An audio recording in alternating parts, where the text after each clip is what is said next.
And we know that the essence of prayer is connecting and being in our true selves.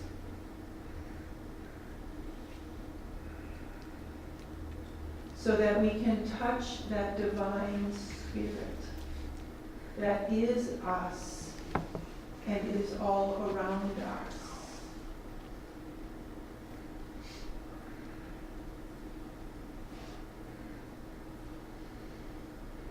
So this morning we take this notion of prayer as divine spirit into a time of silence.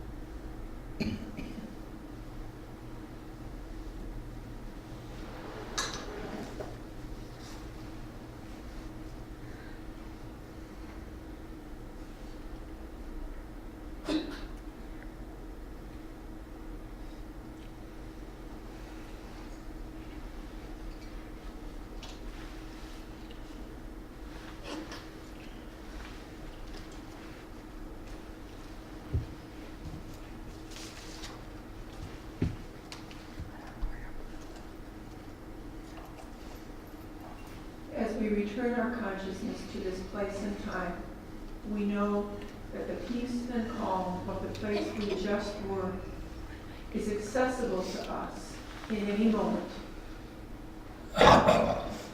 We just need to make the choice to be there.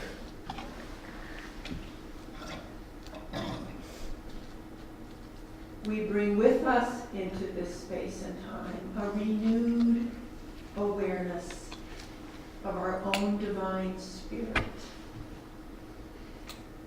and the divine spirit of each and every one around us.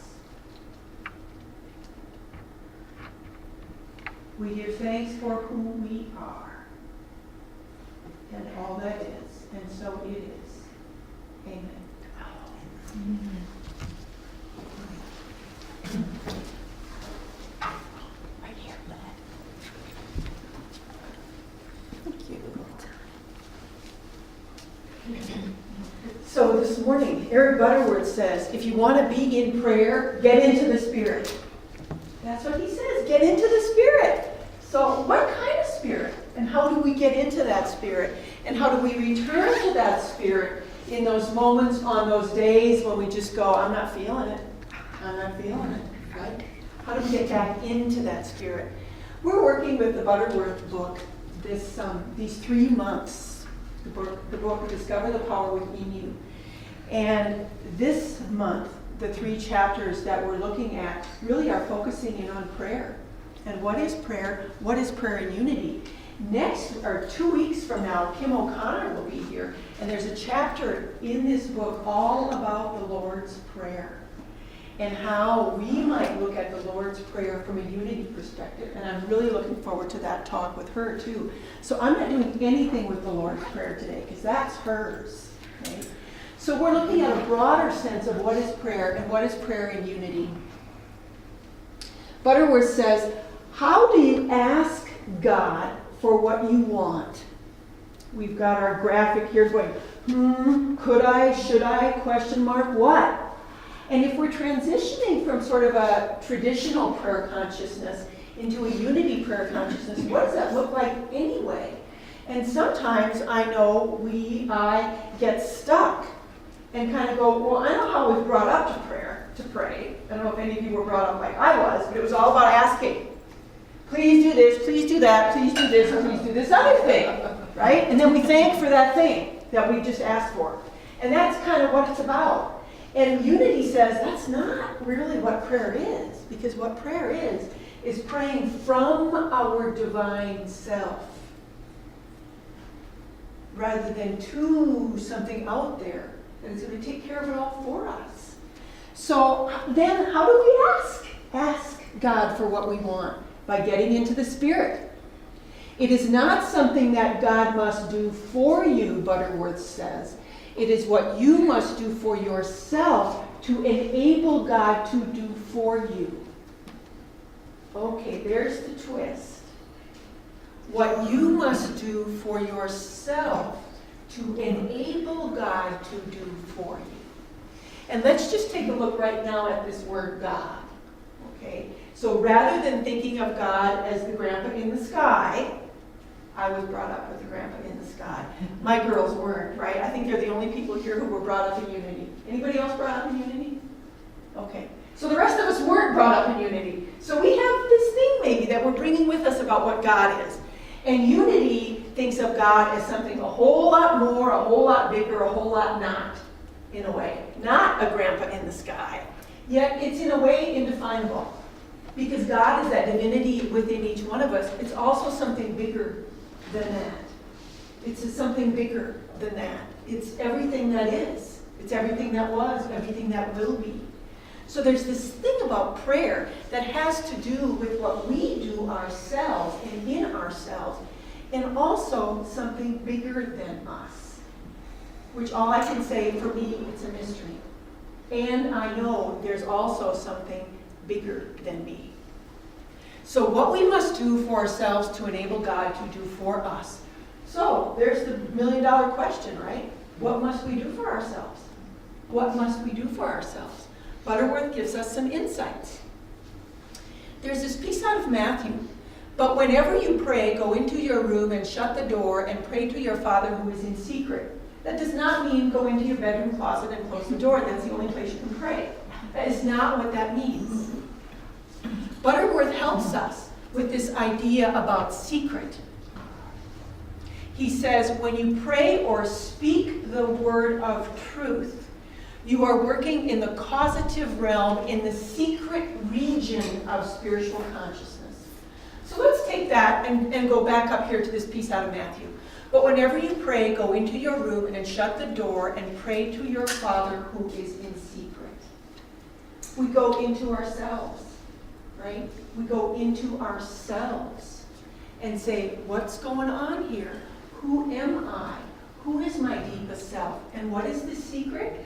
The word I would use is the word I just used a couple minutes ago, the word mystery. Pray to your Father who is in secret. Pray to that divine self that is bigger and greater than any of us can know and also rests in us and remains something of a mystery. And hold that. Hold that paradox of going, I understand, I don't understand. I understand, I don't understand. And still we can hold that and know that when we are tapping into that divine vein of us, we are tapping into something so much bigger than our own selves, right? We could say we're tapping into a taproot, right?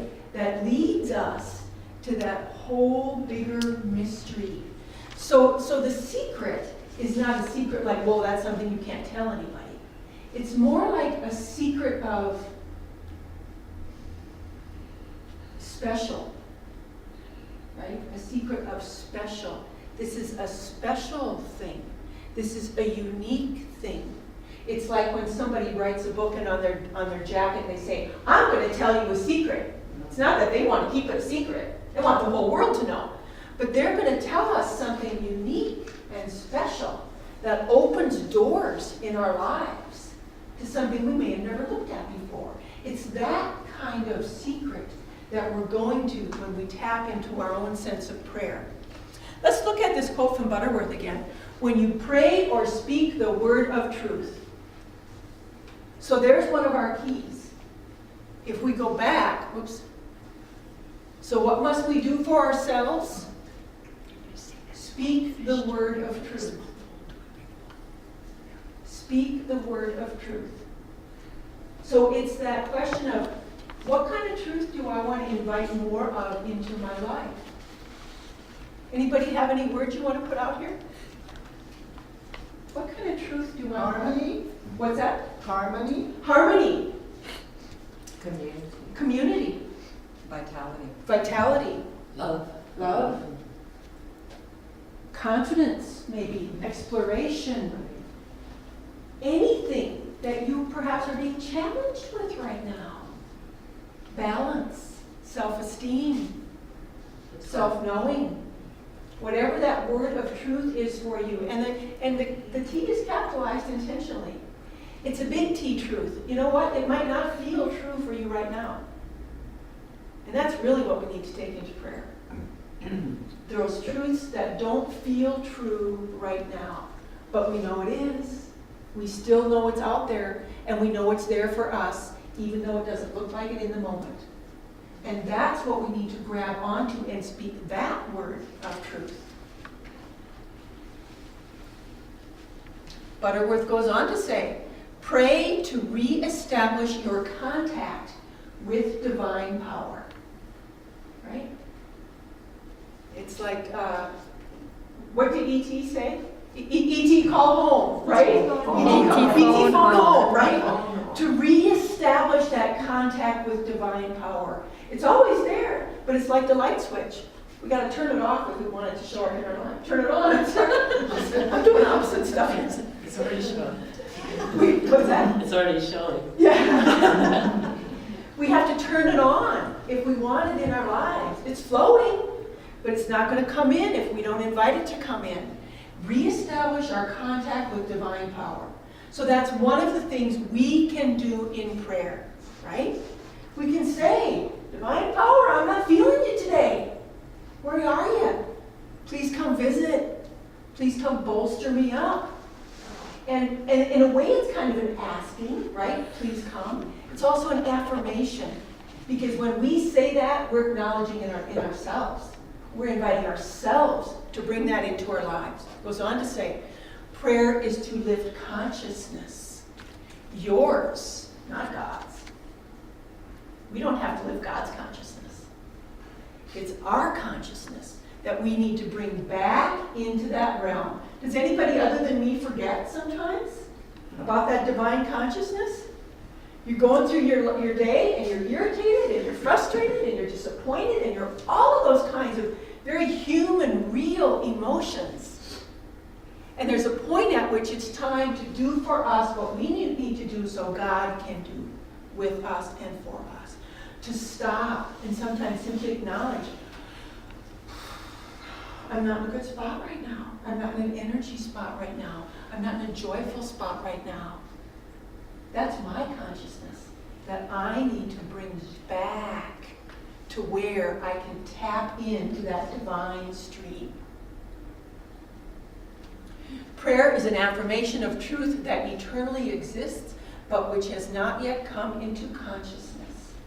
So there's that same message again, and this is from Charles Fillmore, one of the founders of Unity, that it's there. Prayer is an affirmation of truth that eternally exists, even though it doesn't look like it's in your life at this moment. And we all have those moments. That's why prayer is such a gift, because it gives us a chance to stop, to step back, and remember and call it forth. And turn that switch on for ourselves and for others. Many of us are praying for others also. And helping to keep that light on as we hold that light for someone else. It is vital that we feel what is true. Okay? Some of us tend to live more up here.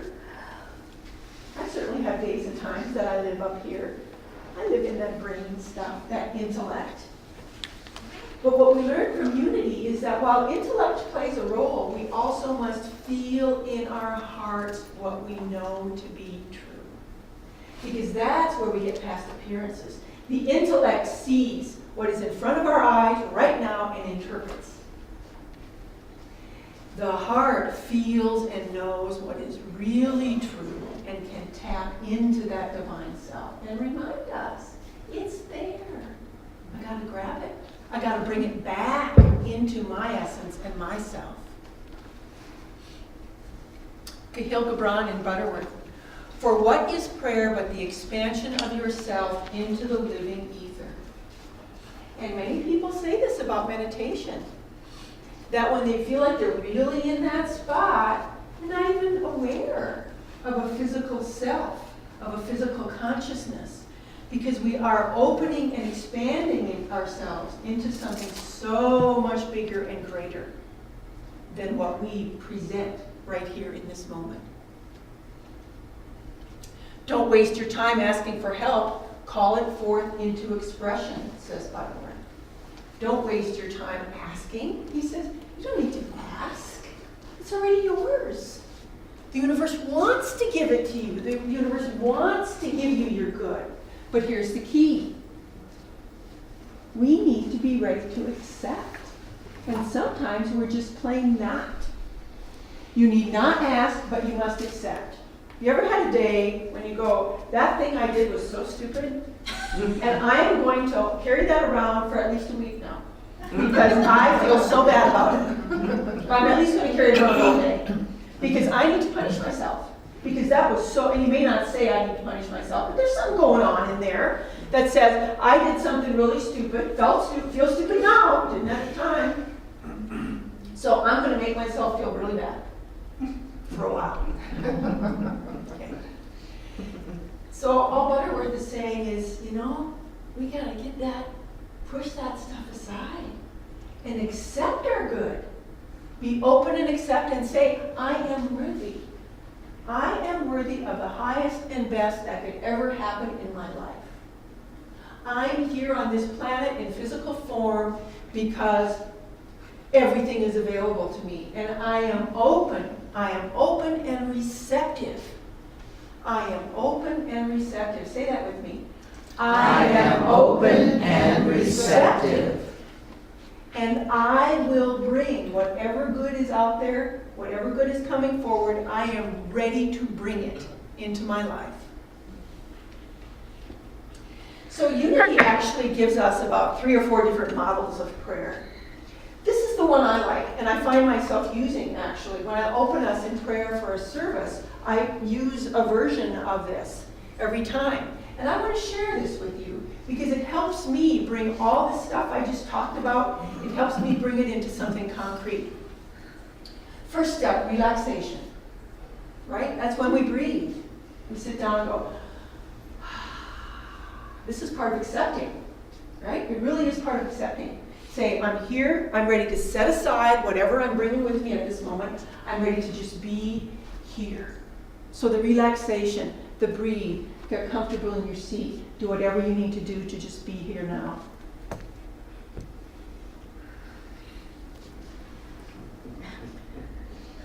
Concentration. Focus.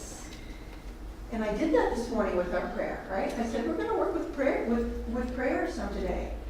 So we're going to focus on what prayer is for us and means for us. So whatever that is that you want to bring into your life, whatever that word is, some of those words you said earlier, right? Confidence, joy, community, whatever that is. This is where we introduce that theme. I affirm this in my life. I also love the piece, Ruth mentioned denials and affirmations, and the piece in the Daily Word about removing the debris. That's a denial. And that's part of concentration too, removing the debris. Sorrow has no power in my life. I invite joy. I give no power to sorrow. I invite joy. I invite forgiveness. I invite. That's our concentration. And this is the meditation piece, where now we've introduced whatever we want to focus on, and we sit with that. And sometimes people will say the word, as a mantra. Sometimes it's silence. Sometimes it's denials and affirmations. Sometimes it's all kinds of stuff that comes in that we didn't even invite. And that's okay too. We can just let it happen and let it roll. And still be at the same time. And realization. I get it now. This is when whatever word we've gone into, let's say self-acceptance. Let's say that was my piece of focus, self-acceptance. I accept and love who I am and who I bring to this world and this life. I focus on that in my meditation, and when I'm finished with my quiet time, I'm stronger in that, right? I've renewed that divine power, that divine consciousness. I'm stronger in that. And then I go to Thanksgiving. And as Butterworth says, we're not thanking something out there. We are in Thanksgiving. I give thanks. I am in gratitude. Now, licensed teacher students will have a little thing that we call RCMRT. See that? RCMRT. If that helps you, file that away. Rigmert. Realization, concentration. Actually, relaxation. I put the realization in the wrong place. Relaxation, concentration, meditation, realization, and thanksgiving. And if you run stuck in your prayer life and you have something you're feeling really strong about, it's like, I need to pray on this, but I don't even know where to go with it today. I just feel kind of lost. This is a place we can go. Relaxation, concentration, meditation, realization. We might also think of this as renewal, because it feels like renewal to me.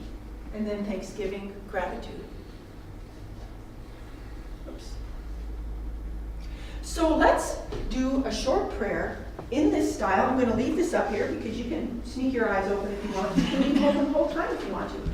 I would like everybody in yourself to choose your own prayer. To look at this word concentration or focus. You can also think of it as intention. Choose a word. Choose a phrase. Choose something that you want to focus on right now in your life and bring in a stronger way. That you're inviting that divine power to come in and bolster you. So choose that. So now we're going to relax. Be comfortable in your chair. Take that breath. And really release. Really release. Move your hands. I'm feeling right now like I just want to go like I just want to release.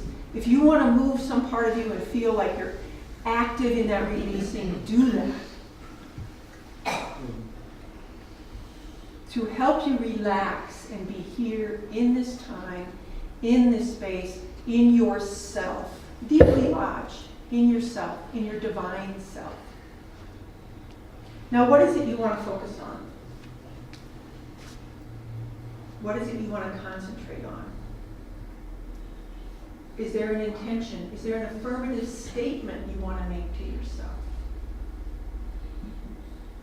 Is there a word or a series of words? Is there an affirmative statement about someone else that you want to hold? Hold that right now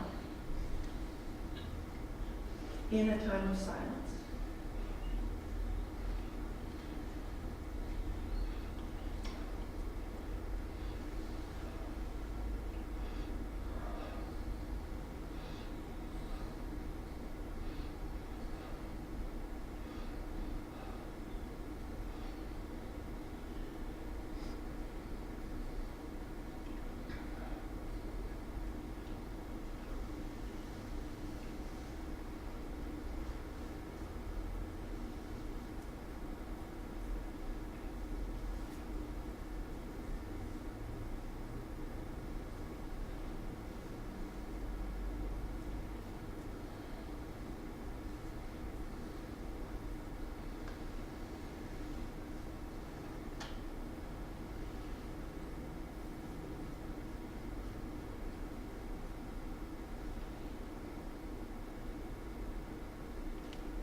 As we return our consciousness to this place and time, we do so with a renewed confidence and energy and strength,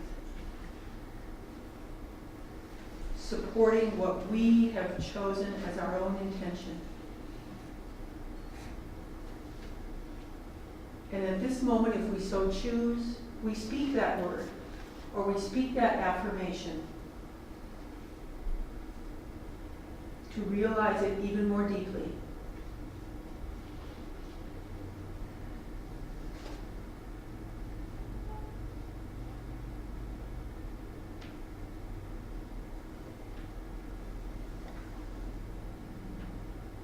As for me, I realize clarity.